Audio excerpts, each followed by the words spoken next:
What is going on, y'all? It's your boy coming at you live with the NY the MD podcast. And yes, I'm riding solo today. My partner in crime is down in Florida doing his thing. Hope he has a nice little vacay down there. But I'm going to come with you today. I'm going to do an abbreviated version of the podcast today. Because today is NFL Super Wild Card Weekend. And we had to just do this podcast and just talk about what happened in the NFL this past week, and also just talk about what's coming on today in terms of the games. Well, not just today, but today, tomorrow, and Monday. So we're going to do a little bit of that. And turn this music down. But man, first let us talk about what happened last week. Last week in the NFL, it was on one hand it was pretty typical, but on the other hand, we had some surprises. I had a lot of picks that I thought a lot of teams that I just knew for sure were going to win last week, and they did come through and win. But to me, there was some surprises too. But let's talk about the teams that won first of all last week. Kansas City, they won their game. Wasn't a surprise. Buffalo beat New England last week. Wasn't a surprise at all. We had talked about it on the podcast, with the amazing recovery with Damar Hamlin that Damar Hamlin was having, that Buffalo was really going to be in a lot better place. They were going to play inspired, and that's exactly what they did. And they took down not Miami. They took down New England. And thank you, Buffalo, for knocking New England out the playoffs. I really do appreciate that. Love the fact that you did that, because I can't stand New England. Let's see who else. We had San Fran win last week. Philly beat the Giants last week. Pittsburgh beat Cleveland. Those 5 teams were the 5 definite games that I just knew were the 5 definite teams I knew were going to win last week. The ones I were iffy about were Cincinnati. They took down the Ravens. But the Ravens played hard, and I'm proud of how they played. Jacksonville did beat Tennessee, but it was not easy. I mean, it basically took a last-minute turnover in the fourth quarter for them to beat Tennessee. Green Bay, I really thought Green Bay was going to beat Detroit, but you got to give Detroit a lot of credit. They took it to Green Bay, especially in that fourth quarter. They didn't have anything to lose, and they took it to Green Bay. So good for them. Minnesota won their game, and Dallas, they lost to the Washington football team, the Commanders. That one was also a surprise. But the biggest surprise by far, last week was the Houston Texans beating the Colts. I mean, this was one where I just knew for sure Houston was not going to win this game, because they went into that game last week with the number 1 pick. They were not going to get that up. I thought they were going to sit out some people. I thought they were just going to, let the Colts just have the victory, and they fought hard. I mean, it took a last-minute touchdown and a 2-point conversion for them to win. So Lovie Smith, who was fired this past Monday, gave the Houston Texans a parting gift on his way out the door. He knew the writing was on the wall, but he said, you know what? We're going to play hard this week, and we're going to win this game, and you all are not going to get the number 1 pick. You're going to get the number 2 pick, which is exactly what happened. So it was a pretty typical, like I said, week in the NFL last week, but also there were a couple of surprises.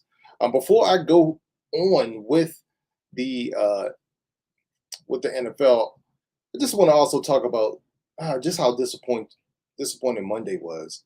Monday we had TCU versus Georgia. We had this great underdog story with TCU getting to the championship game. They took out Michigan the week before, beating them 51-45, and this was going to be their Cinderella story. And a lot of people were hoping and thinking that TCU could put up the upset. But at the end of the day, Georgia was just too much. I mean, that SEC pedigree came into full force on Monday night, and they destroyed TCU. I mean, I forget what score of the game. I think it was like 55-7. I forget the final score, but it was a thrashing. And I actually felt bad for TCU. You know, I was just hoping that they would keep the game competitive, but to get embarrassed like that in the national championship game, I mean, that sucked. It was a good season for them, but I just wish they could have kept that game competitive. But that's how it goes sometimes. All right. Before we get into the playoff games, today's playoff picks, I just want to also make a just talk about a little bit about my team, the Baltimore Ravens. And good Lord, there's just been so much drama with Lamar Jackson. Um, you know, I went into the week hoping and pretty much convinced that he was going to play. My thoughts were that yeah, he injured his knee, but it'll be exactly since 6 weeks since he last played, which is right around the top of the guidelines for recovery for a PCL sprain. He's going to come back, save the day, play the playoff games this week against the Bengals, and we're going to take them down. But nope, that's not exactly what happened. Lamar Jackson continued his treatment this week, but he's not able to play. He even came out on Twitter on Thursday and pretty much uh, told his fans, told his followers that he had a grade 2 PCL sprain, which was a borderline grade 3 sprain. His knee is unstable. He's not able to give 100% to his team and his fans, so he's not going to be able to play. That baffled me because he did this a day before the injury report came out. I took that as, yeah, he wanted to get his message out to let everybody know, hey, I'm hurt. This isn't about, I'm not sitting out because I'm displeased with my contract. But at the same time, I felt as though he undermined his team, pretty much letting the Bengals know a couple days in advance, hey, I'm not playing. I'm sure John Harbaugh had to be fuming once he saw that tweet come out. There's a lot of speculation that there's a lot of frustration on both sides with the Ravens and with Lamar Jackson. Does Lamar Jackson want to go? Do the Ravens want to keep him? Are they going to really make a good faith attempt to sign him long term? Is Lamar going to demand the trade? Is he unhappy? We just don't know. We really don't. I do believe there's a lot going on behind the scenes, a lot more than what we know. It's probably going to all come out pretty soon. At the end of the day, I do hope that the Ravens do try to reach him. I mean, do try to keep him, and that they can reach him a deal, a fair deal for both sides. But we'll see what happens. Okay, but enough about that. Let's get into today's games. Actually, before we do that, let me just make mention. Me and Hurt made our picks last week, and this is 2 weeks in a row that I've defeated him barely, but I did. Last week he was 9-5. I was 10-4, but I was pretty confident with my picks last week, and it showed. Now on to this week. We have 6 games, 3 today. I'm sorry, 2 today. No, how many games do we have today? Now I'm getting confused. We have 3 on Sunday, 2 on Saturday, and 1 on Monday, which I think is strange. But anyway, let me stop rambling and let me get to these picks. So today, and actually in about 30 minutes, we have the Seahawks, the Seattle Seahawks at San Francisco, or really San Jose. The San Francisco 49ers are 9.5 favorites, 9.5 point favorites in this game. Both me and Hurt pick San Fran to win. I think this is going to should be a pretty easy win. However, the weather conditions, I think it's going to be storming out there in California, so that could come into play. But even with the weather conditions, I do think this does favor the 49ers because they have a great ground game. They have Elijah Mitchell back. They have, of course, Christian McCaffrey. So, I don't know if Debo's playing today, but I know he should be rearing to go in the playoffs pretty soon. And he also affects the ground game. So we'll see. But we both picked San Fran. Next on the slate today at 8:15 p.m. in Jacksonville, the surprising Jacksonville Jaguars are hosting the LA, didn't say San Diego, the LA Chargers. And amazingly, we both picked Jacksonville. I like the home team. The Chargers are a team I just don't trust. They need to gain my trust.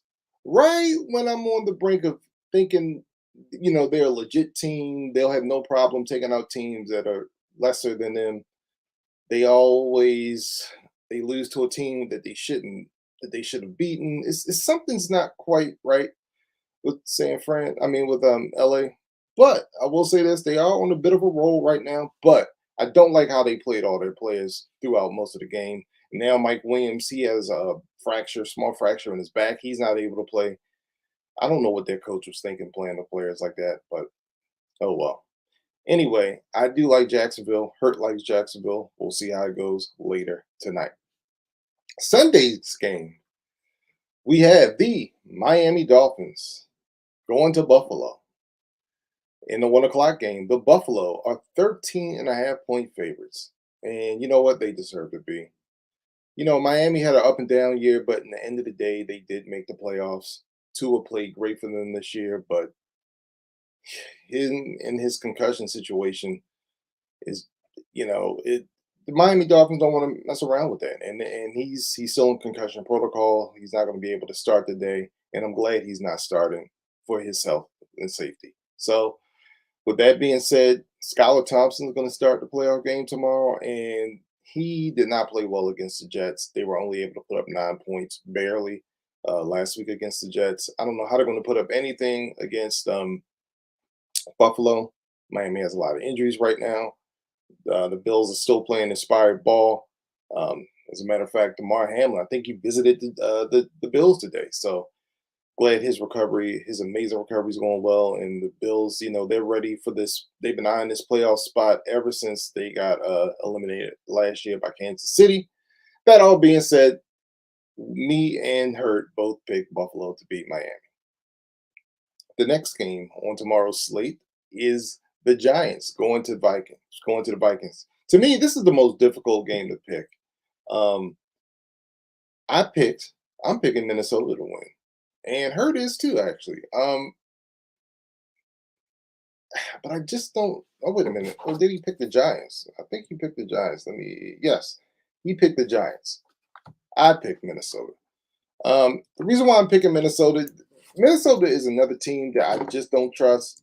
But this year, they have been on a roll. They had one surprising loss when they got blown out to Green Bay late in the season, this past season. But close games, they've been right on this year. So I'm going to pick Minnesota strictly because they're home. But Wink Martindale and that defense, don't count them out. Because I think they're going to have something for Kirk Cousins.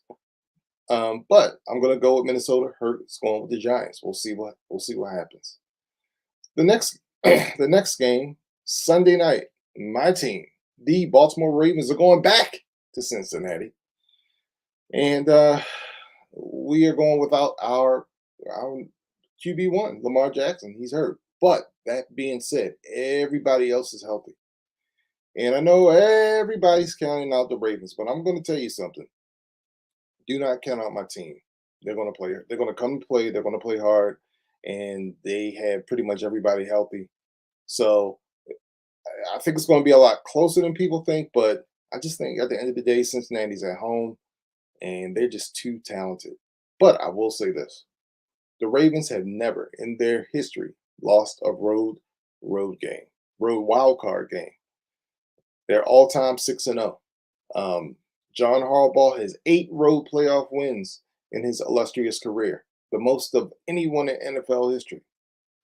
Don't count out my Ravens, and don't be surprised if they pull off the upset. That being said, I'm still going with Cincinnati, and Hurt did too.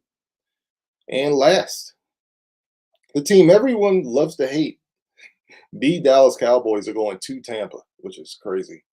But under my proposed playoff seeding, um, uh, playoff seeding proposal, um, Tampa Bay would be going to Dallas. I just feel like when it comes to the playoffs, if you're a team, if you're the worst of the division winners, if your team is not better than the fifth seed, then it should flip flop. If the fifth seed's record is better than the worst division winner, then that team needs to, the team with the higher record needs to have the home game. But that's just how I feel. Anyway, that being said, Hurt picked Dallas to win this game. I do not think Dallas is going to win this game. I never bet against Tom Brady, especially at home. I'm going with Tampa. So, anyway, that's basically it. That's our abbreviated podcast for today. We wanted to get these picks out. We'll see how they do. And guess what? These games are about to start in about 22 minutes. So I am out. But before I go out, I want to play that music again because that music was banging. So I'm going to play that music again before I roll out. Wishing all y'all a happy NFL wild card, super wild card Saturday. Enjoy the games. Have fun. We will be back next week. The NY to Indy podcast will be back next week. I'll be back with my partner in crime, Kevin Hurt. For Kevin Hurt, this is Brian Sherrod. Wishing everybody a great weekend. We'll see how it goes. Peace out, y'all. See you next week. Have fun.